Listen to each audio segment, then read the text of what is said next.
To us, magic sounds like this extraordinary thing, pulling a rabbit out of the hat, coming out of nowhere. But it's here, it's real, and the more that we are open to the unseen, to the energies of this world, to abundance and manifesting, to calling in and growing, the more we'll be able to call magic into our lives. Join me as I share stories, wisdom, and curiosity around connecting with your higher frequency, tapping into the synchronicities of the universe, and opening up to the unseen possibilities that this world has to offer. I am your host, Dayna Faye, and this is the Ordinary Magic Podcast. Welcome back to Ordinary Magic. Today I have a special guest on. Her name is Jen Quade, and she is a holistic nurse who served in an inner city ICU for 7 years before experiencing the power of holistic healing and ceremony in 2009. After Jen became frustrated and burnt out by the conventional medical system, she left the hospital in 2012 to begin a women's health private practice, sharing the ancient technique of Mayan abdominal therapy. She shares her work in her women's health private practice, movement classes and retreats, plant medicine and sweat lodge ceremonies, and through her passion for coaching and teaching. Her intention is to help you heal yourself, expand your consciousness, and become more of who you really are. Welcome, Jen. Hi, thank you for having me. Yes, thanks so much for being here. I'm so excited to talk about holistic health and wellness today and hear a little bit of your story and how you've gotten to the place where you are today. So let's take it back to when you were a nurse in just the normal Western society. Give us a little bit of your backstory and how you came into now running more of a holistic practice and guiding other people into alignment in their health and wellness and in their intuition. Okay, thank you. So let's see. I was kind of on the standard American trajectory, right? Of be a good student and go to college and get a good job and buy the house and get the dog and get married and do the whole thing. Like I was fully on this trajectory. When I went to college, I always knew that I wanted to help people. And the only thing that really resonated with me was to become a nurse. But I actually really hated it. I hated the training. I sat in the back of the classroom and then we did all our clinicals and I really didn't like it. But somehow it felt like, okay, well, I can get a good job as a nurse, and then I can see what's next for me. So I started working in an inner city hospital and I worked in every unit in the hospital. I would call in the morning and they would tell me where to go. And it was at a children's hospital. I helped kids get ready for surgery. I woke them up from anesthesia. I helped in the ICU. I was just going everywhere and doing everything. And I got completely burned out. And one day I heard about this transformative nurse training program for holistic nursing, and my intuition at the time perked up. I didn't really even know what that was, your intuition. And I asked the woman in charge, I'm supposed to be in this program. And she said, no, it's only for oncology nurses. And I said, well, I work on the oncology unit all the time. And she said, nope, sorry, not for you. And then she called me a few weeks later and said, a spot opened up. I think it's for you. And I said, yeah, I told you it is for me. And when I was in this class, this was the first time that anyone had actually asked me the question of, how do you feel in your body? And they asked me the question, what color is it? What do you notice? Where do you notice it? And I noticed that I felt like I had electricity in my blood and that my heart was squeezed like a vice. And it was like blue. And somehow that was a huge door opener for me to shift my attention from always being a helper, being a good student, being an athlete, being a nanny, being a nurse, taking care of people, to how do I actually feel? And in this program, they taught us a lot of things about the nervous system and about energy healing and about meditation. And that was my open door to this other way of thinking that was nonlinear, not logical, and more in the realm of mystery and magic. I didn't really know at the time that this was, maybe what some people would call Pandora's box. I opened up Pandora's box, and Wow, the beauty in that way of being and living and exploring has just completely transformed my life. That sounds so amazing. And yeah, so this Pandora's box was open. And where did you begin? I mean, clearly, it sounds like you weren't that excited in the classes that you were taking while becoming a nurse. But as soon as you were taking this next class for the holistic nursing, it was like just a full body hell yes. So I realized, like, oh my God, I'm actually not doing okay. I actually have so much stress in my body. I'm so sick. I'm so sad. I was having really painful menstrual cycles. I was smoking weed to feel good. I was having wine in the evenings or drinking because that's what you do in your 20s, right? When you're on the standard American trajectory. And I realized, like, wow, I'm actually not okay. And I learned about acupuncture and I learned about massage, and I started going to see these healers. And I think of it like following the golden thread.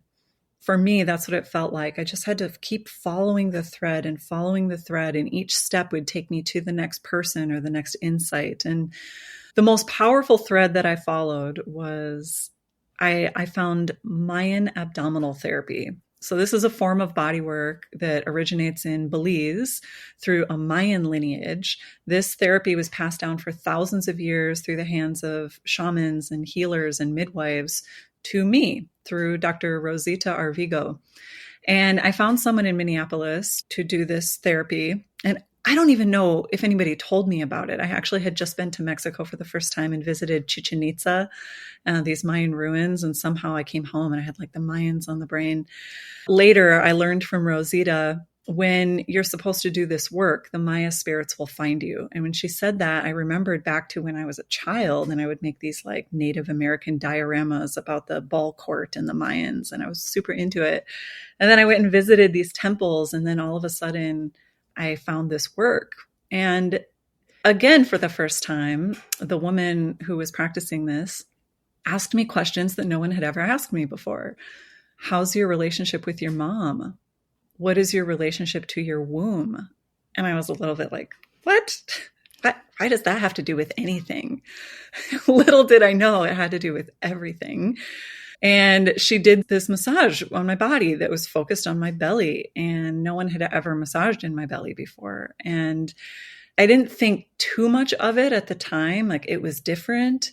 But maybe the next day I was driving in the car and I remember it was raining and the windshield wipers were going, and I just started bawling out of nowhere, and I had to pull over the car, and I was like so confused. I didn't understand. I wasn't really the kind of person at the time who would just crying while I'm driving.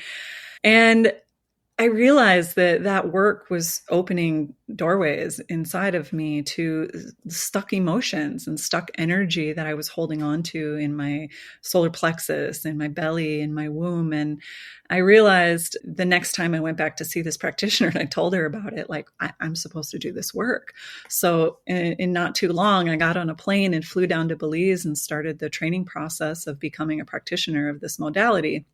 And luckily, because I was a nurse, I was able to offer it. And little by little, I opened up my private practice and started seeing clients, and then started working at the hospital less and less. And at one point in my private practice, I was booked out months, and I was just working with women all day, every day, doing the same kind of process that I went through, and was, it's an evolution. It's a lifelong journey of letting go and becoming. And I had the privilege of working with women in this deep way. So that, I would say, is the golden thread that is the most powerful one for me, that really opened up my experience of my own magic, my own power to manifest, my own power to create, my own power of, like, what am I actually holding in my body, in my being, on the physical level, on what you might call the trauma level, these old hurts or these old events or these old energies that get stuck? And how can I take care of myself, even on the most basic level of, like, putting my hands on my belly and breathing? Yeah, not many people do that. That's not something we think of doing. Right. So I learned in this first session with this Mayan abdominal therapy how to do the self massage.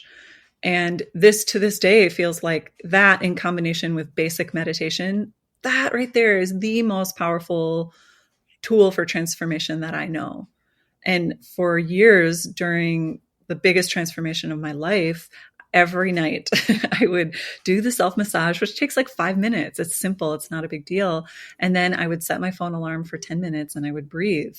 And that combination of that physical care and that meditation, that breathing, which of course is for the mind, it's for the body.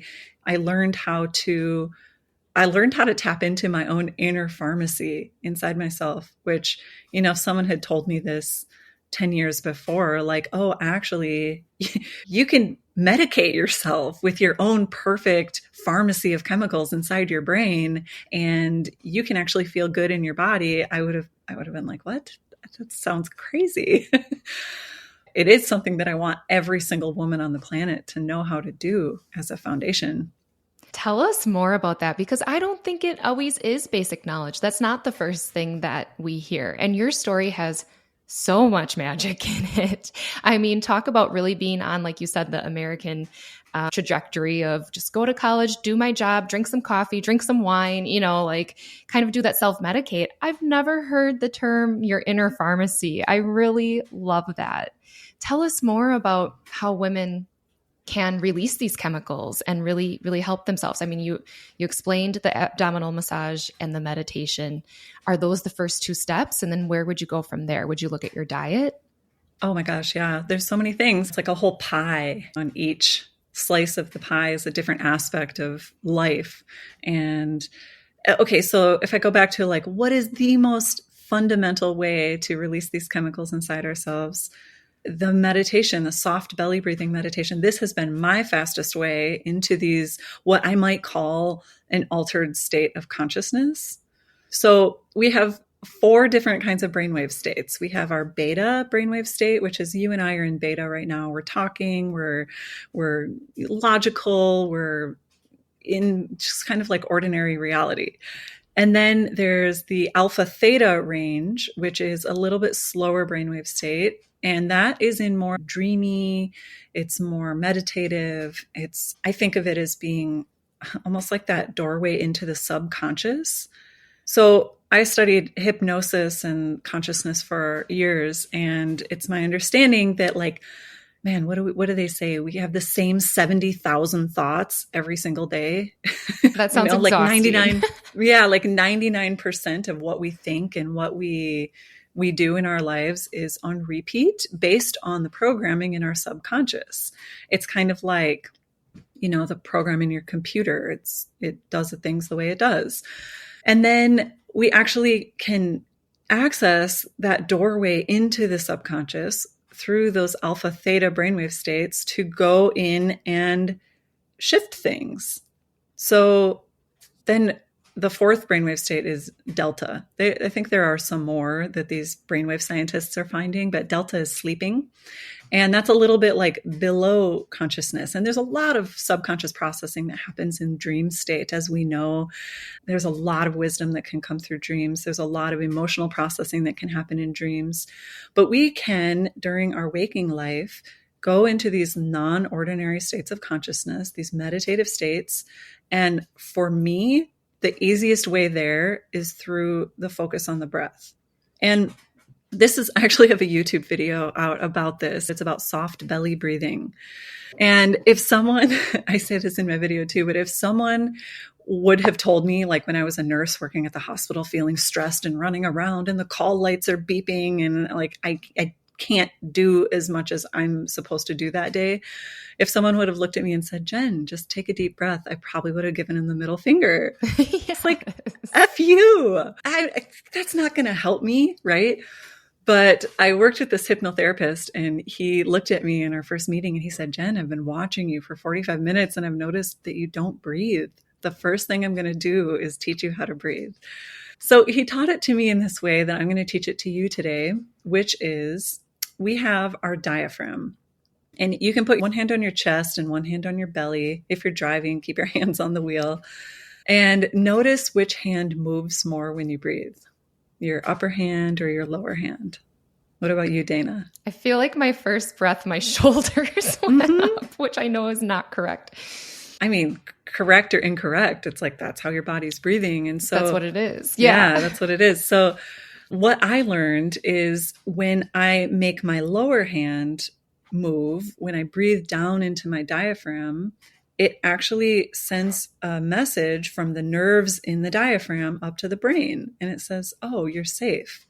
So when you breathe into a soft belly, it sends that message to your brain that you're safe. And this man that I worked with, he had me practice this for at least 10 minutes a day. I would take breaks at work and go in the bathroom and like shut the door and sit on the toilet and just breathe to try and like dose myself with my own medicine. But I noticed as I practiced doing this, that muscle loosened up a bit. It became easier to breathe in that way. And that's when the magic really started happening in my life. It seems like such a basic doorway, but on the physical level, the vagus nerve innervates in the diaphragm and sends that message to the brain. And through practice, I could get into these meditative states where I literally felt like I had light streaming through my body, where I was heavy and kind of like stuck to the bed and everything is sparkling. And it's a little bit like, oh my God, like what is going on here? All through that simple practice of soft belly breathing. Now, it wasn't like that at first. At first, my mind was crazy, like it did not want me to be soft belly breathing, but I made it a practice, 10 minutes, 15 minutes. And on the energetic level, we have these chakras, which they call like spinning discs of light, and we have 7 of them. And I noticed in my work with a lot of people and with myself that there's like a stuckness at the level of the solar plexus chakra of the upper abdomen. And for me, that combination of like physically massaging it open and breathing into it opened up the channel from, I believe we all have this channel from the divine down through the crown, through the head, through the neck, through the heart, through the belly, down through the belly to the root of the body and down to the earth. And it took me years to really feel the openness of that. And it's like this journey of peeling back the layers of the onion to get to the place where I can be in my channel, in my unique energetic signature without all these layers of trauma, of memories, of stuckness, of tension, of layers. And this is a spiral journey. This is a lifelong journey. I don't know that anyone really arrives in the place where they're like perfectly open all the time. Maybe these like incredible meditators up in the mountains and the Himalayas, that's their life's work. But for me, it's a journey every day. And so the tools that I've found to just help me stay open, help me stay clear, help me open my heart, help me be in touch with my creative center. They've really been so simple and also have completely changed my life. That's so beautiful, Jen. And I love that you named that it's a spiral journey, because you're really speaking to the average woman that's going through her life. You have a kid, you have a family, you have a business you're running. Things are going to come up and happen. And what I also heard in your story is that continuing this practice day after day, we're in this culture of like wanting results now, but that's just simply not how it works. So how did you stay motivated during this time? Like, did you have setbacks at all? What were the little signs that you were making progress? Because it's not an overnight journey. I was pretty invested for a few reasons. One was I was engaged and I had a ring on my finger and a house in the suburbs and a dog and a fenced in backyard and the whole thing you're supposed to want. And that was the moment where I woke up to all the pain that I was carrying and all the confusion that I was carrying and all the the new ways of being that I was exploring. And I realized that I couldn't marry this person that I had been with for like 7 years, my college sweetheart. And the only thing that I had to get me through that, I didn't really feel like I had my family. All the friends that we had couldn't believe that I would do something like leave this man. And I had nobody. I had nothing is how I felt. And so all I had was these practices.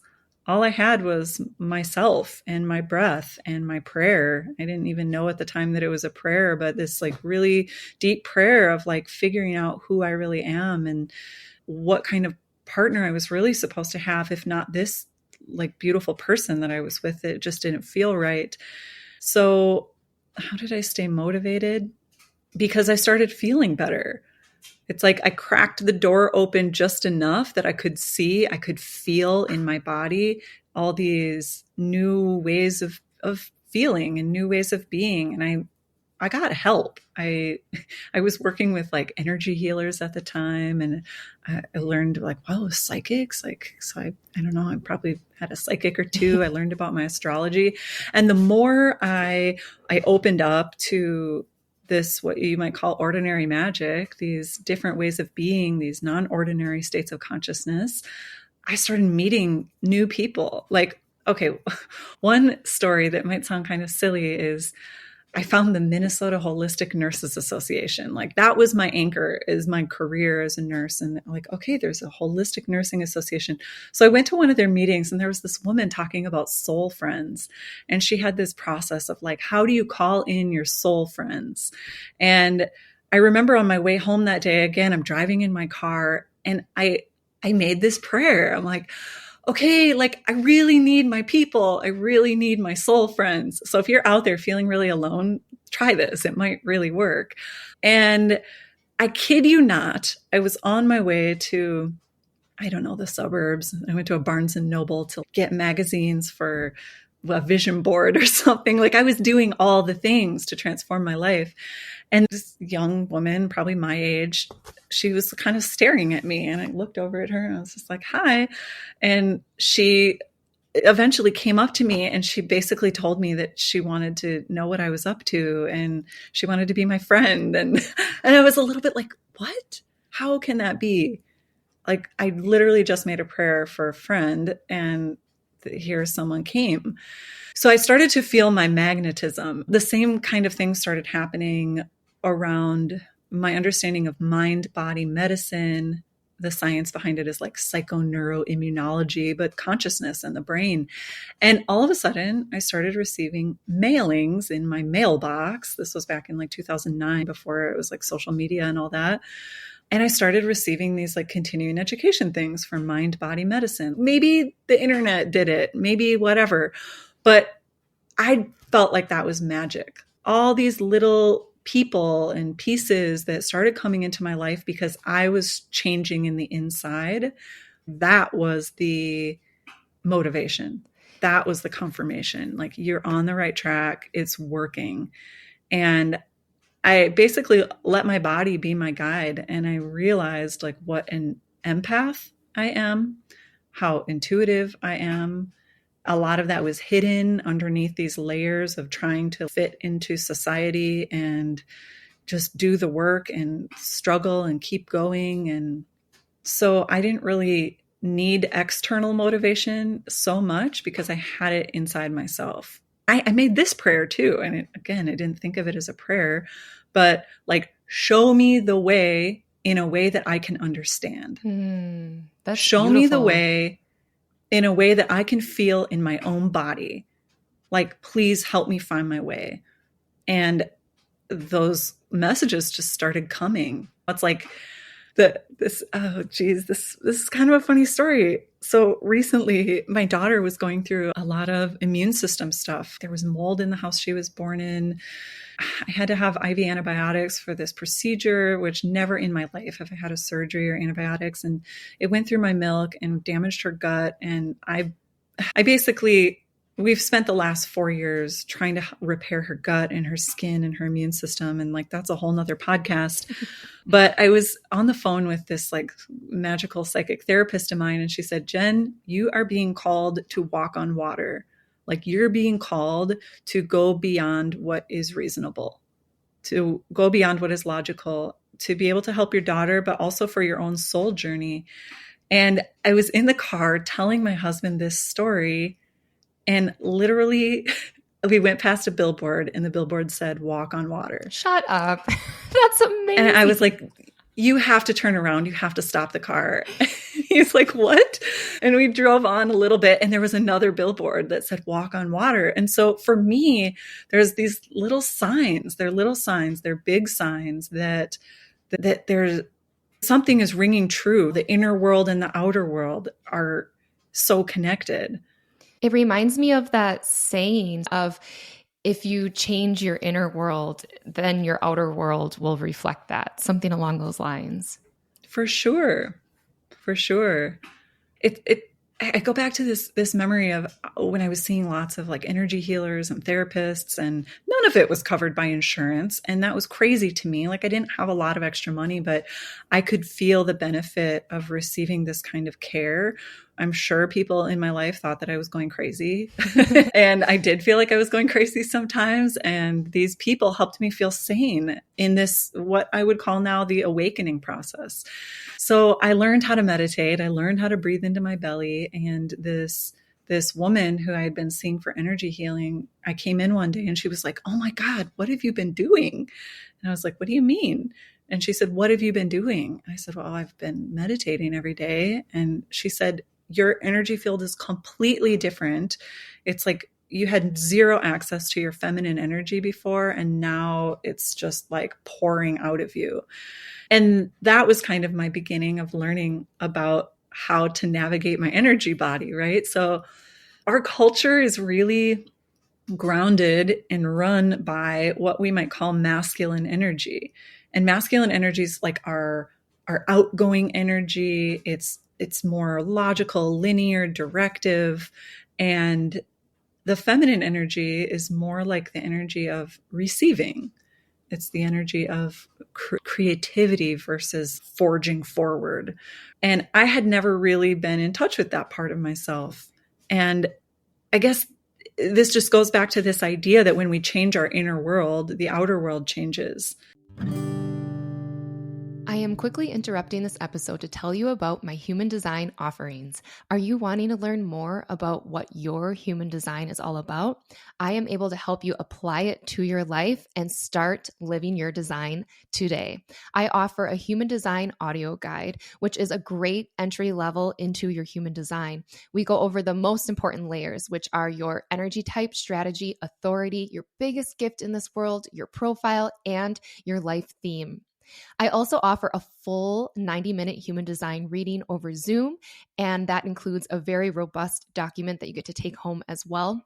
The full reading are for people who know they want to dive deep right away, or people who have already started their human design journey and want to start applying it to their life. You can find your human design audio guide or the full human design reading on my website at daynafaye.com. That's DAYNAFAYE.com. I hope to connect with you soon. So when I started changing my inner world, like, this woman could sense that my energetic system was changing. And then what does that do? That sends like different reverberations out into the universe, out into the world. And it changes the people and the experiences and the creative insights that can even be attracted to me and my energy field. Life is nuanced. But I think in general, when there is something happening in our outside world, it's the first step for me is always like, okay, how can I look inside myself to see where I carry that, or how I hold that energy, or maybe I don't feel like I hold that energy. So how can I hold a better boundary for that energy? Or how can I become a clear vessel to create a prayer against that energy? I really love that, Jen. Like, it's really the concept of put your oxygen mask on first before holding space or helping others. So it's like, okay, here's some conflict, or here's what I'm stepping through, or here's what I bumped up against today with maybe another person. First, I'm going to take a look in the mirror, figuratively, and ask myself, like, why did that upset me? Why did that trigger me? And then what can I do within myself to heal something in myself? Like, it's always an opportunity for growth. And then maybe when you work on your inside again, the outside will reflect something completely different than you expected in regards to your relationship with that person or whatever you're working through. Yeah, definitely. It's such a lifelong inner journey. Yeah, that's so beautiful. I love how calmly you talk about your story. And yet what I'm hearing is, man, you had a lot of hurdles. You've had a lot of life experience. And it's really cool when you said, oh, that was my intuition, way at the beginning of your story today, where you're like, okay, instead of using the logical mind, I all of a sudden felt intuition. Can you describe that more for the listeners as they're getting started on their awakening process? One thing I want to note is how much you talked in the car, because that was also my experience. That is the place I felt most comfortable to start talking to the universe. And I love that you're saying, yeah, it was like a prayer, but really you're just asking out loud, hey, help me start this journey, or help me gain some clarity, things like that. So yeah, if you can describe more for us, like what you were feeling in your body in regards to intuition, and how you were able to not let your mind or your ego kind of jump in and steal the show. This is kind of a funny question, because at the very beginning, I told this story of how I was like, oh, I have like electricity in my blood. I have really intense feelings, intense emotions. I always have. And my husband he's more like a tree, and he's very like grounded and stable and tall. And anyway, we've been married for like 7 years. And recently I looked at him and I was like, you don't feel the like lightning bolt electricity thing, like you're being struck by lightning? And he's like, no, I don't feel that. I was like, really? Like, like you could call it maybe a trigger, but like for me, it literally feels like I'm being struck by lightning, like actually struck by lightning. And he's like, no, I really actually don't feel that. So my intuition speaks to me in that way. It speaks to me like lightning bolts, which is fascinating because I've also been studying with Indigenous elders and these really ancient traditions, the Lakota Vision Quest ceremony. I did 4 Vision Quests, and I'm a moon dancer, and I've been immersed in these situations where there's storytelling from Indigenous elders, and it's a real blessing. I realize what a privilege that is. That remembering how to be in relationship with spirit and with the earth has hugely transformed me. But they talk in this North American Lakota, Dakota, Nakota tradition about the thunder beings, and about them being the healers, and about the lightning strikes and all of this. And somehow I'm bringing that in today because there are ancient stories from all over the world that help us to make sense of our human experience. Another story that comes to mind is the story of Inanna, who is this woman who travels down through the underworld and is hung on a meat hook in the underworld. And her sister Erishkigal, who's like the goddess of the underworld, finally releases her to go back. And this story, I felt that story in these years after I had this surgery and my daughter got really sick and we had to move out of the city, and there was so much sickness and sadness. And like that story helped me make sense of my journey that I was on, like literally feeling like I was hung on a meat hook. I mention these things in relationship to this question of intuition. It's so unique for everyone. And for me, I have had kind of an intense journey, and these messages, these intuitions, they can come like lightning bolts to wake me up, to help me see, like, you need to look at this, you need to clean this up, or you need to talk with that person, or look over there at that billboard. It's going to say the thing that you need to say.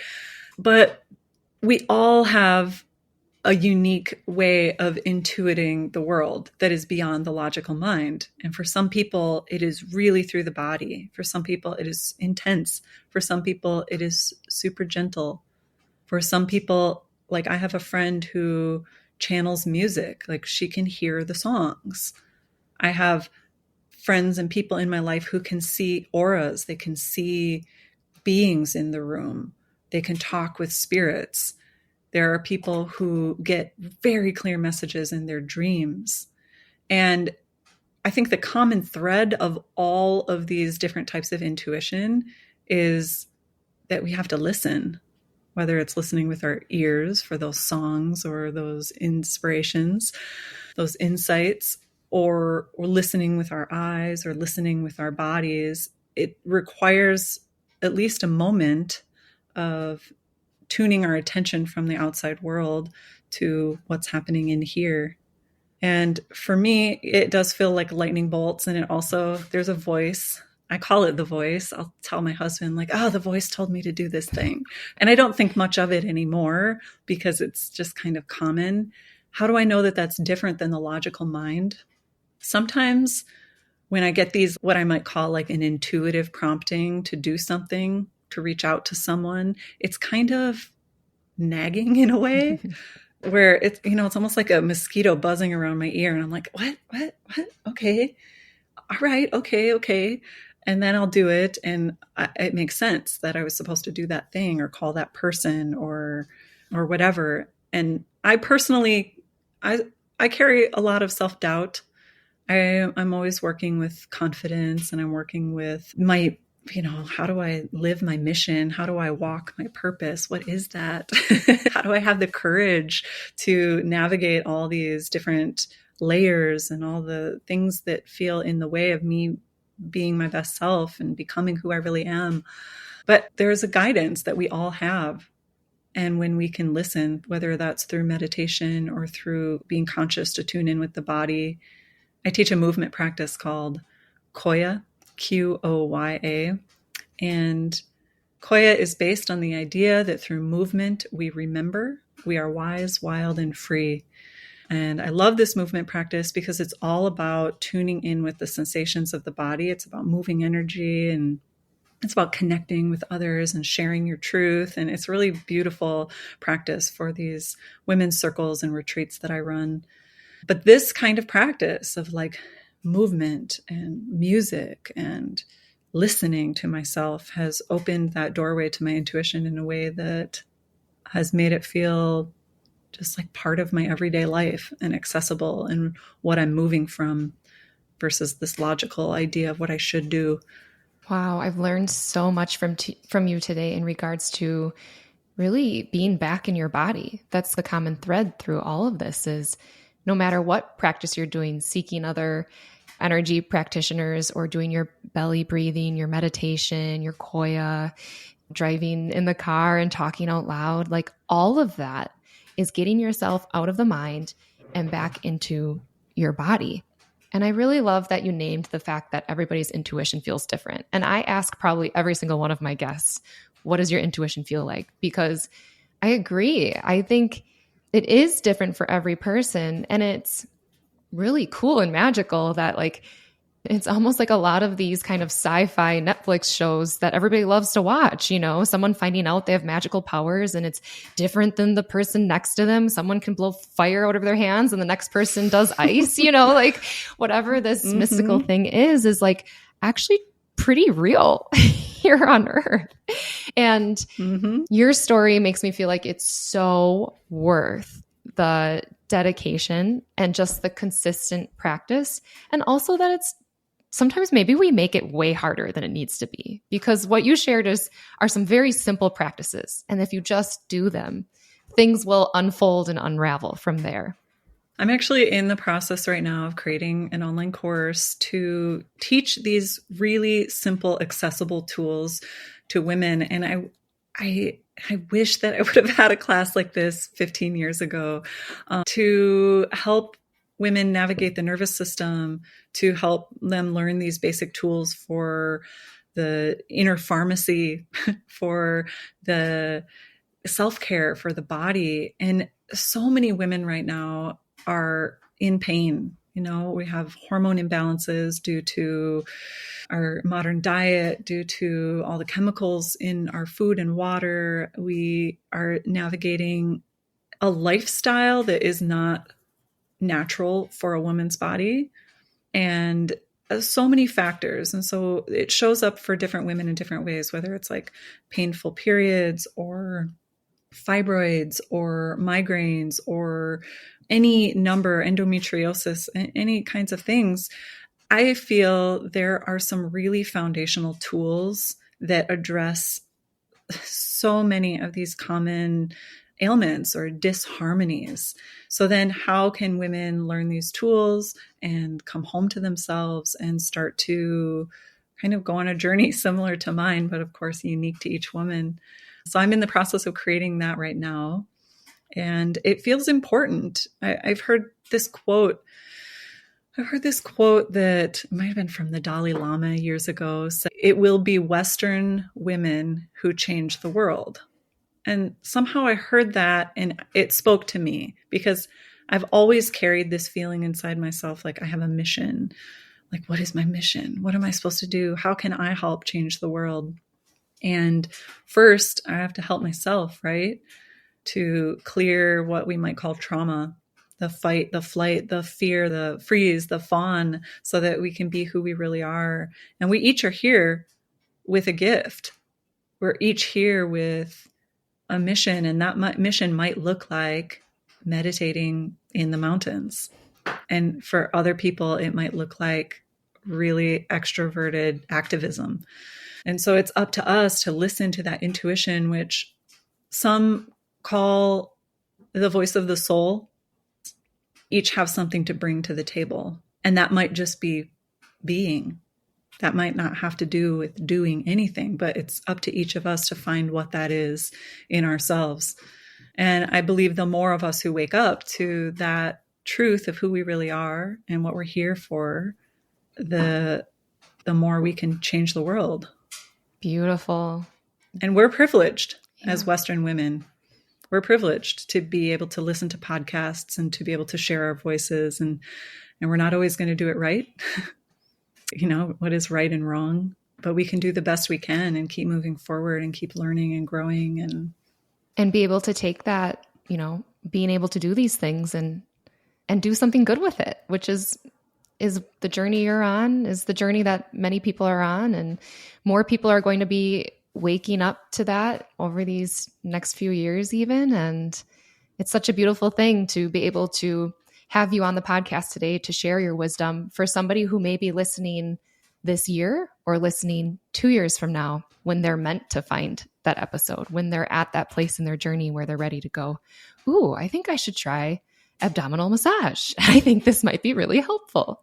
So thank you so much for being here today, Jen, and sharing your wisdom and your story of what you've been through. It's very inspiring and very motivating for me. And you do have some beautiful freebies on your website. There's ways to connect with you. Can you share with the listeners how to do that?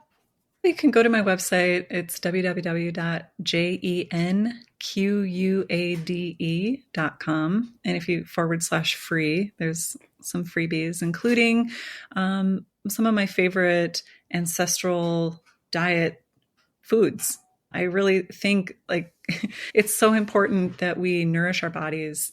And one of the biggest learnings that I've experienced, especially in these last few years with my daughter, is how can I feed my body so that my nervous system is balanced, so that my hormones are balanced, and so that I'm eating like our ancestors did. And our ancestors ate differently all over the world, but there are some common threads, which are eating whole food, eating real food. That's all I'll say about that, but that's important to me. There's a soft belly breathing meditation on there that you can download.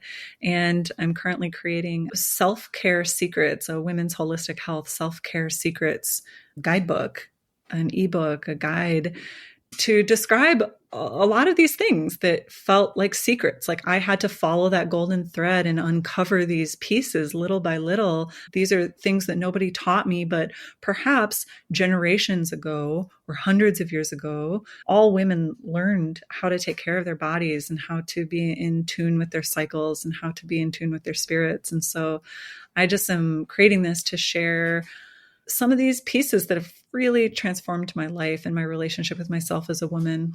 Yeah. So maybe there's something on there that you might enjoy. And then creating more retreats for women to gather and move. And I work with plant medicines and the Sweat Lodge. We actually have a retreat coming up in the end of March in Mexico, and keep your eyes peeled for that. And yeah. Exciting stuff. Thank you so much, Dayna. Yeah, you're welcome. Yeah. Yeah, thanks for having me here. Absolutely. It's been such a pleasure, and I'm so excited to continue to follow your journey and maybe attend one of your retreats one day, because they sound really lovely, like a perfect mix of movement and ceremony and meditation, like just lovely. Mm-hmm. All right. Thank you, Jen. Thank you so much. Ordinary Magic is a Lit Path Studios production, produced by Jamie Gale and Dayna Faye. Music is by Shane Ivers. Until next time, I wish you many powerful moments of ordinary magic.